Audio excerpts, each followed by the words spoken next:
Hello dear students, good morning. कैसे हो आप सब? आज हम सेम 2 में हमारा इंग्लिश का यूनिट नंबर 7 जो है वो पढ़ेंगे, जिसका नाम है रॉबिन्सन क्रूजो। ये चैप्टर जो है वो हमारा सेम 2 का फर्स्ट चैप्टर रहेगा। यहाँ पे आप पिक्चर जो देख रहे हैं वो है रॉबिन्सन क्रूजो का। तो यहाँ पे एक बहुत ही इंटरेस्टिंग सी स्टोरी जो दी हुई है रॉबिन्सन क्रूजो के बारे में। ओके, तो पहले हम इसके जो कीवर्ड्स है वो देख लेते हैं। सो फर्स्ट वन है अमेज्ड। अमेज्ड यानी कि वेरी सरप्राइज्ड। फिर है फ्राइटन यानी कि फीलिंग फियर यानी कि डर जाना। फिर है कासल। कासल यानी कि a large building with high wall that was built in a past to live in and to defend people from attack। ये कासल जो है वो क्या होता है, बहुत बड़ी बिल्डिंग होती है जिसकी बहुत बड़ी बड़ी दीवारें होती है। यानी कि जो बहुत पुराने ज़माने में जैसे घर होते थे जो डिफेंड यानी कि हमें सुरक्षा के लिए बनाए जाते थे, उसको कासल कहते हैं। यानी कि उसको महल भी कह सकते हैं। चेस यानी कि टू रन आफ्टर समथिंग, किसी के पीछे हम जैसे किसी के पीछे भागना, किसी का पीछा करना। लैडर यानी a piece of equipment that is used for climbing up something. यानी कि किसी के ऊपर चढ़ने का, वो ऊपर जो चढ़ना होता है उसका साधन, जिसको हम बोलते गुजराती में हिंदी में जो सीढ़ी बोलते हैं वो। एंड लास्ट है savage, a cruel and violent person. Savage यानी कि क्रूअल और वायलेंट जो है, जो पर्सन होता है वो बहुत ही क्रूअल होता है, भयानक। और वो जैसा जो आदमी होता है, जो पर्सन होता है, उसको क्या बोलते हैं? सैवेज बोलते हैं। तो ये जो सारे वर्ड्स हैं वो हम आगे स्टोरी में भी देखेंगे। तो पहले हम जो स्टोरी की समरी है यानी कि शॉर्ट में ये जो स्टोरी क्या कहना चाहते हैं पहले वो देख लेते हैं।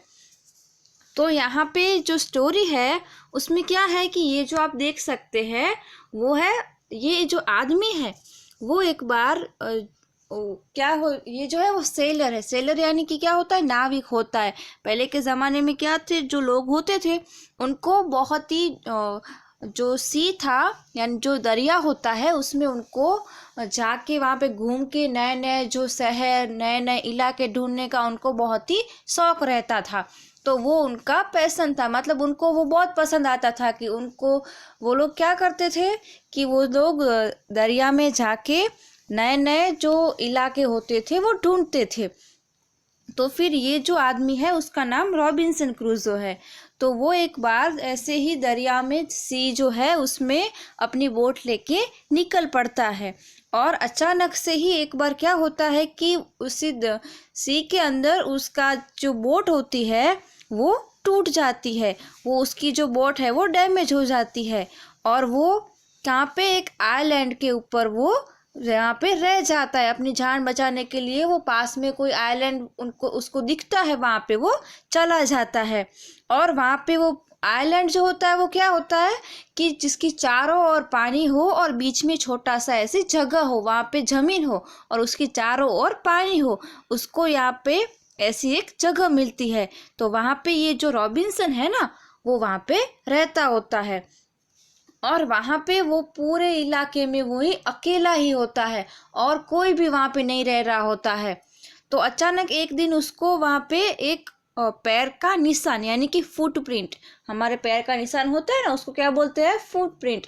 तो वहाँ पे उसको वो फुटप्रिंट दिखती है और वो अचानक से डर जाता है कि यहाँ पे तो पूरे इलाके में मैं अकेला ही हूँ, तो ये फिर किसके पैरों के निशान है?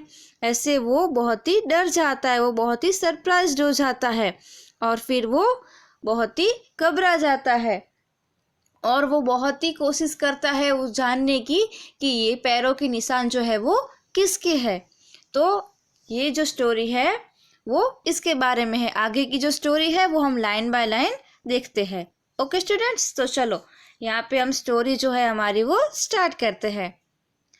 Robinson Crusoe's ship had been destroyed by sea. Robinson Crusoe की जो शिप थी वो सी में डिस्ट्रॉय हो गई थी। डिस्ट्रॉय यानी कि वो टूट गई थी, और सी यानी कि दरिया, वहाँ पे वो टूट गई थी। समुद्र में उसकी जो नाव थी वो टूट गई थी।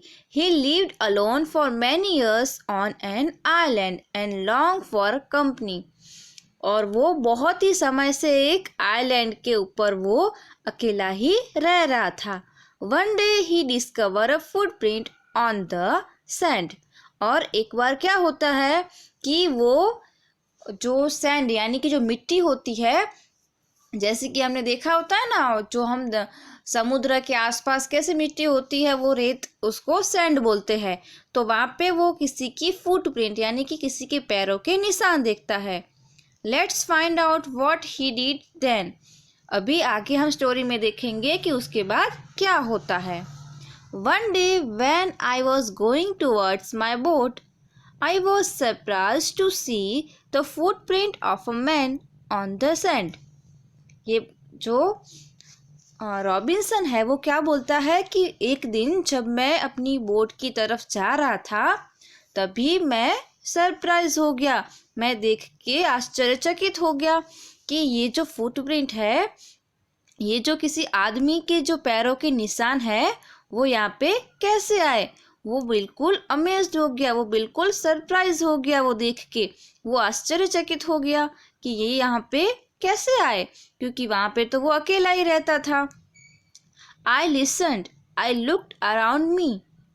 वो क्या बोलता है कि मैंने सुनने की कोशिश की, मैंने मेरे आसपास देखा। I could neither here nor see anything. वो क्या बोल रहा है कि मैंने मेरे आसपास सुना, मैंने आसपास देखा, पर मुझे कुछ भी ना ही कुछ सुनाई दिया और ना ही मैंने किसी को देखा। I went up higher to look down.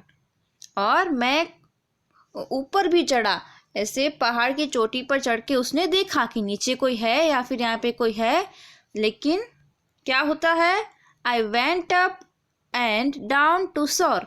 शोर यानी कि जो किनारा होता है, जो समुद्र का किनारा होता है उसको शोर बोलते हैं। और वो समुद्र के आसपास भी देख रहा होता है, ऊपर पहाड़ पे चढ़ के भी देखता है, लेकिन उसको कोई दिखाई नहीं देता है। But it was no good, पर उसको कोई भी दिखाई नहीं देता है।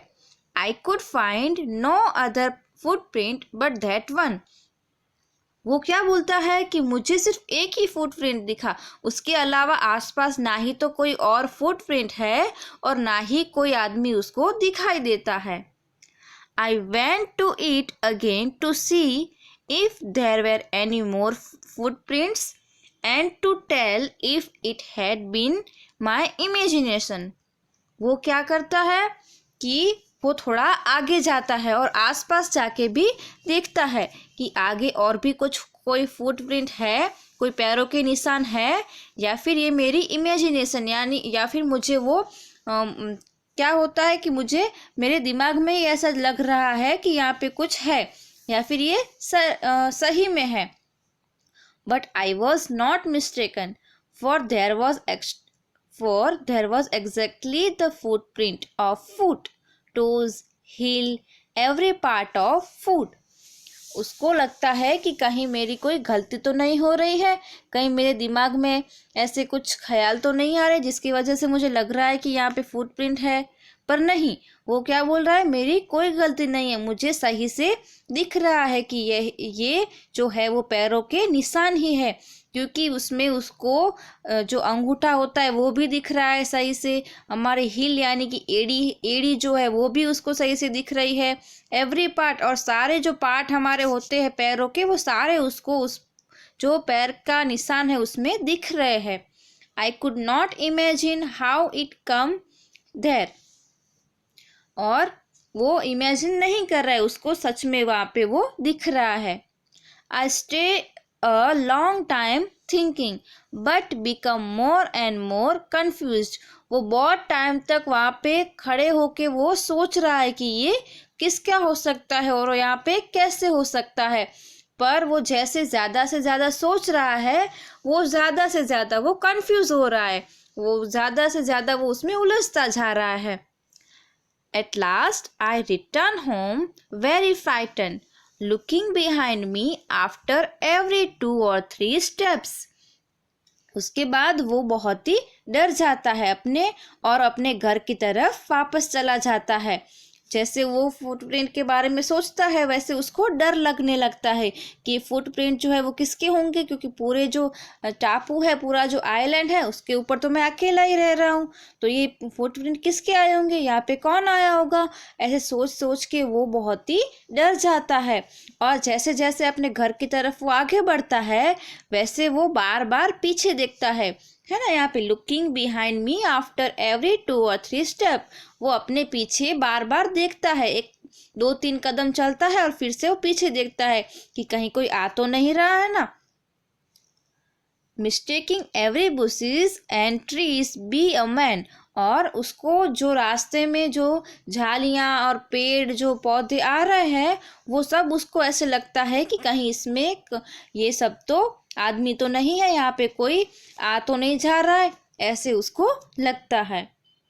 When I come to my cave, which I call my castle, जैसे ही वो अपनी केव यानी कि क्या होता है, पत्थर की जो गुफा होती है ना, ऐसी गुफाएं, उसको केव बोलते हैं। जिसको वो क्या बोलता है, रॉबिन्सन क्रूसो, वो अपनी गुफा को कासल बोलता है, यानी कि महल बोलता है। जैसे आगे हमने देखा ना कासल क्या होता है, तो वो अपनी जो गुफा जो थी उसको वो महल बोलता है।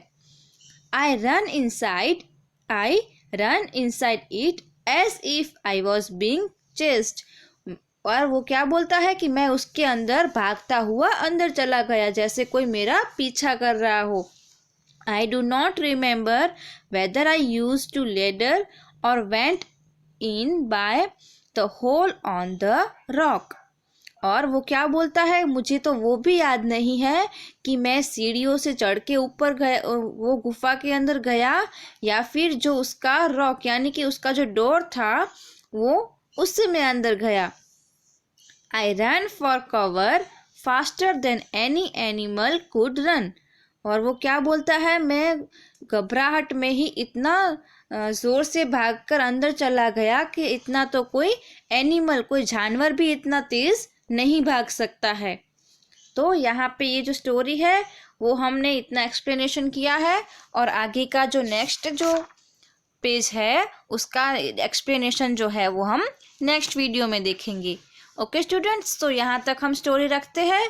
नेक्स्ट वीडियो में हम आगे की जो स्टोरी है उसके बारे में पढ़ेंगे।